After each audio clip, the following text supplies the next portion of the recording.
Halo guys, selamat datang kembali di One and Only in the World Jeffrey Channel cuy. Apa kabarnya kalian? Gua rasa semuanya udah dengan pelan-pelan menyesuaikan diri terhadap PSBB dan semuanya baik-baik aja sekarang.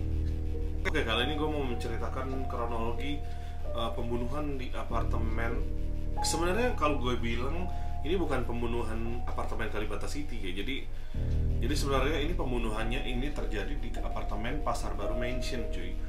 Nah, ini yang sering keliru ini media, bahkan semua orang itu kayak mengira ya pembunuhannya di apartemen Kalibata. Jadi kronologi sebenarnya kejadian ini adalah sebenarnya terjadi di Pasar Baru Mansion cuy. Jadi gue akan coba merangkumkan kejadiannya dan kronologinya cuy secara singkat agar kalian nggak memahami garis besarnya aja. Jadi dimulai dengan chattingan Reynaldi korban dengan Laili namanya sih.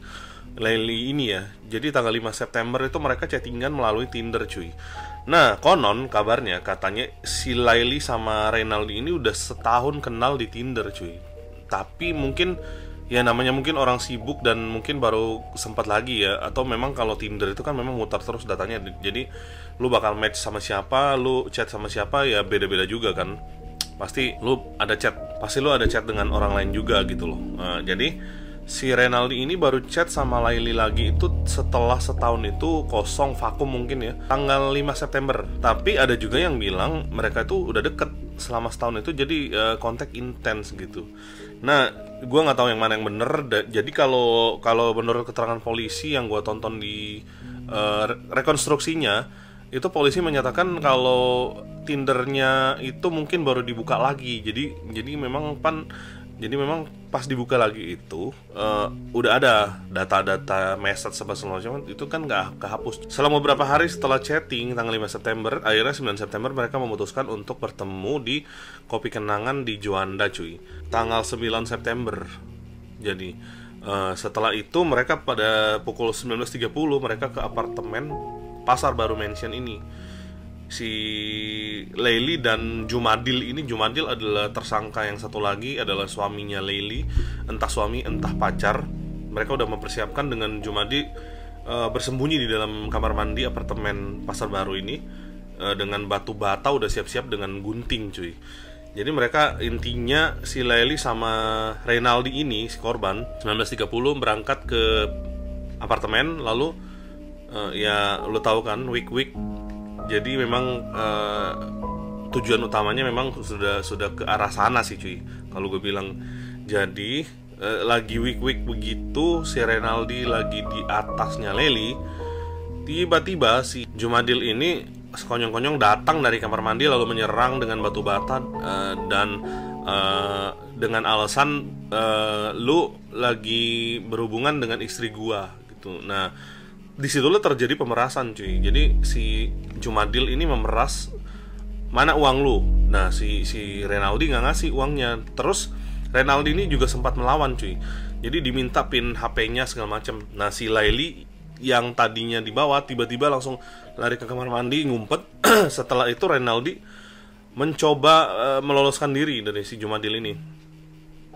Tapi dengan kuatnya, mungkin lebih kuat ya si Jumadil daripada si Reynaldi ini. Jadi ditikam berapa kali di perut di bagian kiri, lalu Reynaldi mencoba lari lagi nggak bisa dan ditikam lebih banyak lagi di bagian kirinya. Setelah itu ditindih dengan badannya si Jumadil dan dipaksa untuk ngasih pin ATM, bukan pin ATM, jadi pin handphonenya dia. Nah setelah beberapa kali akhirnya Reynaldi ya udah mungkin memutuskan untuk supaya mereka mungkin berhenti ya, supaya mereka berhenti nikam dia. Akhirnya dia kasih tahu pin handphonenya. Nah itu yang akhirnya menjadi akhir dari si Reynaldi ini. Reynaldi mengembuskan nafas terakhirnya setelah ditikam beberapa kali oleh Jumadil cuy.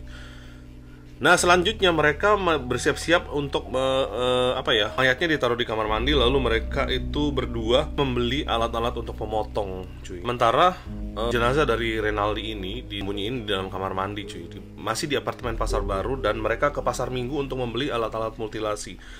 Dan mereka itu ya mereka tuh meninggalkan jenazah Renaldi ini sampai 11 September cuy, di dalam apartemen Pasar Baru itu. Lalu memutilasinya itu pada tanggal 12 September. Jadi lu bayangin jeda dari 9 September ke 11 September itu ada 9, 10, 11, 2 hari cuy. Itu jenazahnya udah pasti kayak udah mulai membusuk ya kalau gue bilang. Dan 12 September itu mereka memutilasi di bagian lutut kiri dan kanan cuy, menggunakan pisau daging. Dan karena mereka sudah mempunyai nomor PIN HP dari si Renaldi, si korban ini, mereka akhirnya bisa mengakses semua PIN yang ada di dalam nomor handphone yang tercantum cuy. Jadi menurut gua memang untuk secure tingkat tinggi harusnya kita itu memang jangan menyembunyikan PIN kita itu di dalam ini ya, kalau gua rasa ya, di dalam handphone. Melainkan mungkin di komputer rumah atau di whatever, pokoknya jangan yang lu bawa mobile. Dan kalau bisa juga kalau misalnya untuk login di mana-mana di situs m-banking atau apapun itu harusnya memakai 2 faktor autentikasi. Kalau gue rasa seperti itu sih lebih amannya ya. Dan akhirnya mereka mengambil uang dari si korban Renaldi ini di Indomaret Tanjung Barat, Jakarta Selatan cuy. Setelah ambil uang, mereka ke Pasar Minggu untuk membeli pisau pemotong daging lagi. Mungkin untuk memang lebih rapi ya atau bagaimana.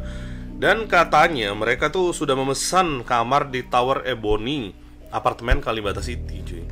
Nah, akhirnya mereka itu setelah memutilasi jenazah dari Renaldi ini, mereka membawa dengan koper cuy, ke apartemen Kalibata City menggunakan taksi online. Lu bayangin, jadi mungkin supir taksinya itu ada membantu mereka membawa koper itu. Dan mungkin ya pasti berat lah cuy kalau badan orang, apalagi orang meninggal ya. Wah gila men, orang meninggal itu lebih berat daripada orang yang ini karena dia tuh kaku. Akhirnya mereka membeli lagi peralatan untuk memotong ya, untuk apa ya, gila ya. Kalau gue bilang sih ini sudah termasuk bukan orang sakit jiwa lagi. Jadi udah kayak apa ya, udah kayak Saw. Lu pernah nonton film Saw itu yang tingkat kekejiannya parah banget cuy. Kalau gue bilang ini udah termasuk wah gila men. Ya wajar aja kalau memang hukumannya kalau kata polisi itu bisa dihukum mati karena memang ini pembunuhan berencana dan dilakukan benar-benar sistematis cuy. Jadi tapi mereka mungkin karena kurang persiapan akhirnya mereka membawa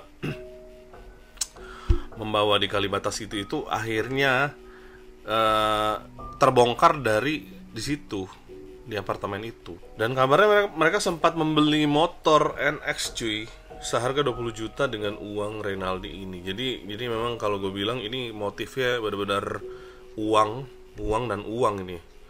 Jadi benar-benar uang tapi menghilangkan nyawa orang gitu ya. Yang lebih kalau lu masih cuman kayak ngerampok gitu mungkin gue nggak bilang ini bener, cuman paling nggak dikenain pasal berlapis lah cuy. Ini dikenain 3 pasal sekaligus cuy.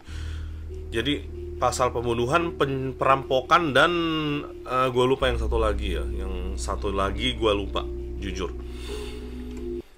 Oke, jadi setelah mereka membawa ke apartemen Kalibata City, itu mereka akhirnya menyewa rumah lagi di Depok, di Permata Cimanggis cuy. Nah rencananya jenazah dari Renaldi ini akan dikuburkan di belakang rumah, di pekarangan rumah di Permata Cimanggis ini cuy, di Depok. Tapi mungkin sebelum mereka berhasil membawa lagi koper berisi jenazah ini, udah tercium cuy baunya oleh penduduk apartemen. Namanya apartemen gitu ya. Kalau ada bau apa segala macam itu pasti kecium cuy.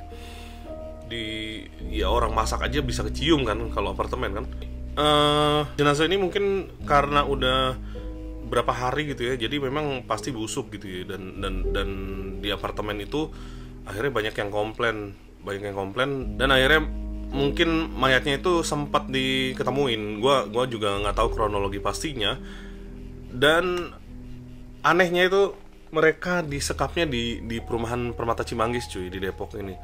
Nah mereka mungkin meninggalkan jenazah itu di kamar apartemen Kalibata City dan menyiapkan lubang di Depok di Permata Cimanggis ini. Meanwhile, ternyata bau menyengat dari mayat ini udah kecium kemana-mana, dan akhirnya mungkin penduduk apartemen mengadu, dan akhirnya diketahui yang menyewa itu mereka, cuy. Dan diketemukanlah mayat ini di dalam koper itu, sehingga mereka diburu oleh polisi, dan ketahuan lah mereka menyewa rumah di Permata Depok.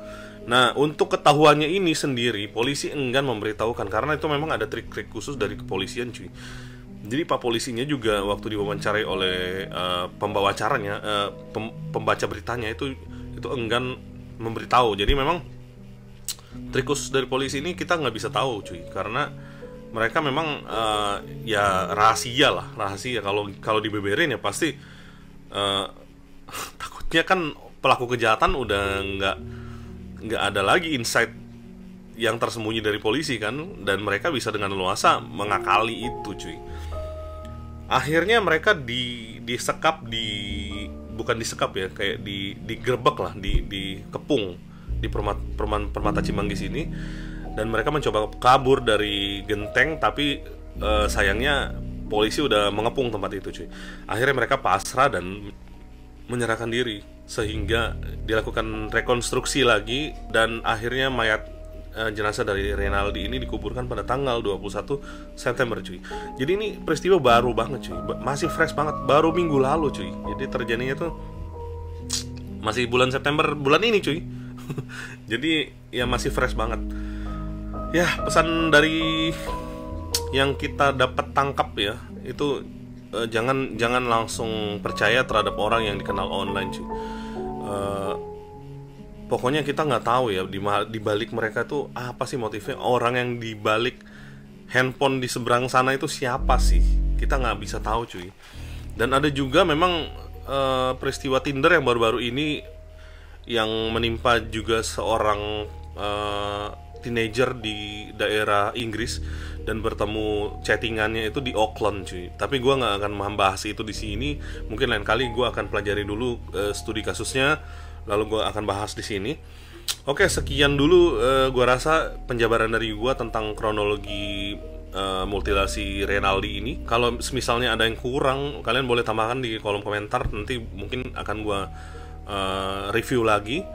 Dan jangan lupa like, share, subscribe, juga komen-komen kalau kalian punya pemikiran tertentu, cuy. Oke, sampai jumpa di video berikutnya, dan bye.